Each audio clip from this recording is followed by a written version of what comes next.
la protection de l'environnement est une priorité pour lutter contre le réchauffement climatique, pour garantir la biodiversité. Je ne sais pas si vous l'avez suivi, mais la Convention citoyenne pour le climat, l'issue du procès du siècle, l'impérieuse nécessité de freiner le réchauffement climatique, eh bien, tout converge pour que des décisions fortes soient prises et maintenant. Or, notre dispositif français de protection de l'environnement et de prise en compte des attentes citoyennes n'est aujourd'hui pas assez lisible et manque d'efficacité. Il implique trop d'acteurs qui sont cloisonnés au sein d'un système complexe et un système instable qui, en définitive, ne limite pas les conflits et les contentieux. La charte de l'environnement, inscrite dans notre Constitution, est certes partie intégrante de notre bloc constitutionnel, mais l'imprécision de certains de ces articles empêche de leur donner une valeur normative. C'est pourquoi je suis favorable à la création d'un défenseur de l'environnement sur le modèle du défenseur des droits, et ce, pour 3 raisons. La première, parce qu'il incarnera clairement la protection de l'environnement aux yeux des citoyens, aux yeux des pouvoirs publics et des acteurs économiques. Par ses prises de position, il permettra de traduire une déclinaison concrète de la charte de l'environnement. Deuxièmement, son indépendance et son impartialité sont garanties par son mode de nomination et par la durée de son mandat qui dépassera les vicissitudes de la vie politique et des alternances. Troisièmement, ni juge ni administration, il sera un médiateur, un facilitateur qui interviendra pour prévenir les conflits et les contentieux.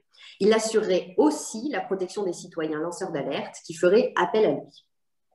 La mission qui m'a été confiée par le Premier ministre via la ministre Barbara Pompili, suite à l'annonce faite par le président de la République lors de la clôture de la Convention citoyenne pour le climat, est un message fort.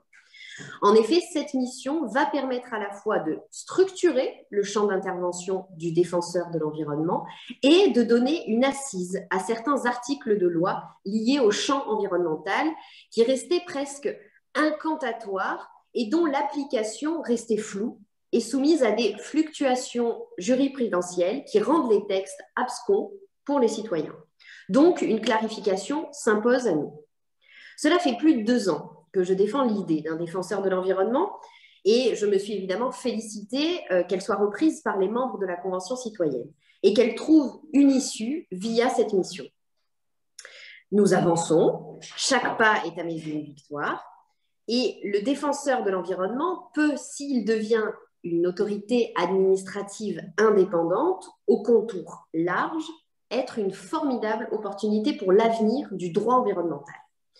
Le second défi de cette mission est de faire du défenseur un outil citoyen. Son large mode de saisine, qui passe aussi par l'autosaisine, est aussi une des conditions de sa réussite à laquelle je suis particulièrement attachée. Je vais rendre d'ici quelques jours un rapport d'étape à Monsieur le Premier ministre pour présenter les grandes orientations du défenseur de l'environnement.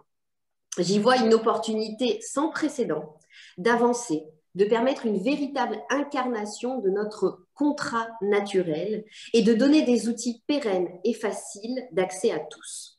Ce défenseur doit aussi devenir un outil de participation citoyenne et permettre à la CNDP, la Commission nationale du débat public, de n'être non seulement un outil de débat, mais aussi le média qui doit assurer la garantie des grands principes environnementaux à la société. J'ai commencé des auditions, dont la première, j'y tenais avec les membres de la Convention citoyenne. J'ai rencontré des responsables d'autorités indépendantes, des personnalités engagées dans la défense de l'environnement, et j'ai à cœur que ces auditions soient plurielles et qu'elles permettent de capter tout le champ d'intervention que pourrait couvrir ce défenseur. Nous avons pu mettre des mots fondamentaux sur cette mission grâce à ces auditions qui ont d'ores et déjà façonné ma vision et celle de l'équipe qui m'entoure, issue de membres du CGDD et du CGEDD et d'un maître des requêtes du Conseil d'État. Nous avons compris la dimension citoyenne d'un tel projet et à quel point la collégialité sera une condition fondamentale à sa réussite. Il est question de ses contours, bien entendu, des énergies qu'il englobera et qu'il mettra en musique. C'est un outil de rationalisation et de simplification. Je ne veux pas dire de mutualisation pour ne pas laisser penser que la logique comptable devrait une fois encore l'emporter sur le besoin d'une lisibilité accrue qui doit prévaloir.